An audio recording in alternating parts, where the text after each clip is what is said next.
The man in the brown suit novel. பாரிஸில் நடனக் கலைஞரான நாதினா மற்றும் கர்னல் என்ற பன்னாட்டு கலகம் உண்டாக்குபவரின் சேவையில் உள்ள கவுண்ட் செர்ஜியஸ் பாவ்லோவிச் இருவரும் கடந்த குற்றத்தில் அவரது குற்றத்தை நிரூபிக்கும் திருடப்பட்ட வைரங்களைக் கொண்டு கர்னல் ஐ பிளாக்மெயில் செய்ய நாதினா வைத்துள்ள திட்டத்தைப் பற்றி விவாதிக்கிறார்கள். ஹைட் பார்க் கார்னர் டியூப் நிலையத்தில் ஆன் பெட்டிங்ஃபெல்ட் ஒரு விபத்தைக் கண்டுகொள்ளுகிறார். அங்கு ஒருவர் அதிர்ச்சியடைந்து நேரடியாக மின்கம்பிகளின் மேல் விழுந்து இறந்து விடுகிறார். மயங்கிப் போன அந்த மனிதரை பரிசோதித்து மருத்துவர் கீழே போட்டு ஒரு குறிப்பு ஆன் எடுத்துக்கொள்கிறார். அதில் 17-12-2 கில்மோர்டன் கேஸில் என்று எழுதப்பட்டிருந்தது. அதோடு மர்லோவில் உள்ள மில் ஹவுஸ் எனும் வீட்டை பார்வையிடும் ஒரு முகவரின் ஆணையும் கிடைக்கிறது. அடுத்த நாள் அந்த வீட்டில் ஒரு பெண்ணின் சடலம் கிடைத்ததாகவும் தெரிகிறது. அங்கு ஒரு பழுப்பு நிற உடையணிந்த இளைஞன் சந்தேக நபராக அடையாளம் காணப்படுகிறார். அந்த பெண்ணின் மரணத்திற்குப் பிறகு அவர் அந்த வீட்டிற்குள் சென்றதாக சொல்லப்படுகிறது. அந்த மனிதனின் பரிசோதனையில் ஏதோ சந்தேகமுள்ளது என்று உணர்ந்த ஆன் மில் ஹவுஸிற்குச் சென்று அங்கே ஒரு அபிவிருத்தி செய்யப்படாத புகைப்பட ரோலை கண்டுபிடிக்கிறார். கில்மோர்டன் கேசில் என்பது உண்மையில் ஒரு கப்பலின் பெயர் என்று அறிந்து அந்த கப்பலில் பயணம் செய்ய ஆன் முன்பதிவு செய்கிறார். கப்பலில் Anne Suzanne Blair, colonel Race, reverend Edward Chichester மற்றும் சர் யூஸ்டஸ் பெட்லர் மற்றும் அவரது செயலாளர்கள் காய் பேஜெட் மற்றும் ஹாரி ரேபர்னை சந்திக்கிறார். கர்னல் ரேஸ் சில ஆண்டுகளுக்கு முன் திருடப்பட்ட வைரங்கள் பற்றிய கதையைச் சொல்லுகிறார். தென்னாப்பிரிக்க தங்கத் தொழில் அதிபரின் மகன் ஜான் யார்ட்ஸ்லி மற்றும் அவரது தோழர் ஹாரி லூகஸ் இந்த திருட்டுக்கு பொறுப்பாக கருதப்பட்டனர். முதல் உலகப் போரில் உடன் போராடிய இவர்கள் இருவரில் ஜான் கொல்லப்படுகிறார்.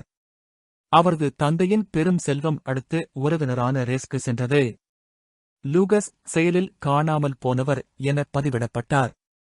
ஆன் மற்றும் சுசன் மெட்ரோ நிலையத்தில் ஆன் கண்டெடுத்த குறிப்பை பரிசோதித்து அது சுசன் தங்கம் 71ஆம் எண் அறையை குறிக்கலாம் என்று உணர்கிறார்கள். அந்த அறை முதலில் முன்பதிவு செய்த பெண் கப்பலில் ஏறவே இல்லை. மில் ஹவுஸில் கண்ட ரோல் மற்றும் 22ஆம் தேதியின் அதிகாலை சுசனின் அறையில் விடப்பட்டிருந்த அபிவிருத்தி செய்யாத வைரங்கள் கொண்ட டப்பாவை ஆன் இணைக்கிறார். ஹாரி ரேபர்னேதான் பழுப்பு உடைய மனிதன் என்று இவர்கள் சந்தேகிக்கிறார்கள். கேப் டவுனுக்கு வந்தபோது மியூசன்பெர்க் என்ற இடத்தில் உள்ள ஒரு வீட்டிற்கு ஆன் ஏமாற்றப்பட்டு அழைக்கப்படுகிறார். அங்கு சிறைப்பிடிக்கப்படுகிறார். ஆனால் மறுநாள் காலை தப்பித்து மீண்டும் கேப் டவுன் திரும்புகின்றார். ஹாரி பழுப்பு உடை மனிதன் என குற்றம் சாட்டப்பட்டு காணாமல் போனதாக அறிகிறார். ரோடேஷியாவுக்கு செல்லும் தனது ரயில் பயணத்தில் செயலாளராக வேலை செய்ய சர் பெட்லர் அவரது முன்மொழிவை ஆன் கடைசி நிமிடத்தில் ஏற்கிறார். ரயிலில் ரேஸ், சுசன் மற்றும் ஒரு புதிய செயலாளரான மிஸ் பெட்டிக்ரூ ஆகியோரை மீண்டும் சந்திக்கிறார். புலாவயோவில் ஹாரியிடமிருந்து ஒரு குறிப்பு ஆணை அடைகிறது. அதன்படி அவர் தங்கியிருந்த விடுதிக்கு அருகிலிருந்து ஒரு பள்ளத்தாக்கிற்கு ஆன் செல்கிறார். அங்கு துரத்தப்பட்டு விழுந்து விடுகிறார். கிட்டத்தட்ட ஒரு மாதத்திற்குப் பிறகு ஆன் ஜாம்பசி நதியில் உள்ள ஒரு தீவில் உள்ள குடிசையில் விழித்தெழுகிறார். ஹாரி அவளை மீட்டுள்ளார். ஆன் மற்றும் ஹாரி ஒருவரை ஒருவர் காதலிக்கிறார்கள். ஜான் மற்றும் ஹாரி இருவரும் அனிதா நாதினாவை காதலித்தது அவள் இருவரையும் ஏமாற்றியது. மேலும் தனது கணவனான கார்டன் ஹாரியைக் கண்டதும் அதிர்ச்சியில் தண்டவாளத்தில் விழுந்து இறந்தார் என்பதை ஹாரி விளக்குகிறார். தாம் பழுப்பு உடை மனிதன் என்பதை ஏற்றுக்கொள்கிறார். ஆனால் அனிதாவை கொல்லவில்லை என்பார்.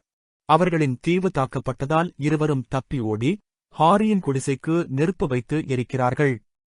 ஆன் மீண்டும் சுசனை சந்தித்து இனி ஏமாறாமல் இருவரும் பயன்படுத்தக்கூடிய இரகசிய குறியீடுகளை பரிமாறிக்கொள்கிறார்கள்.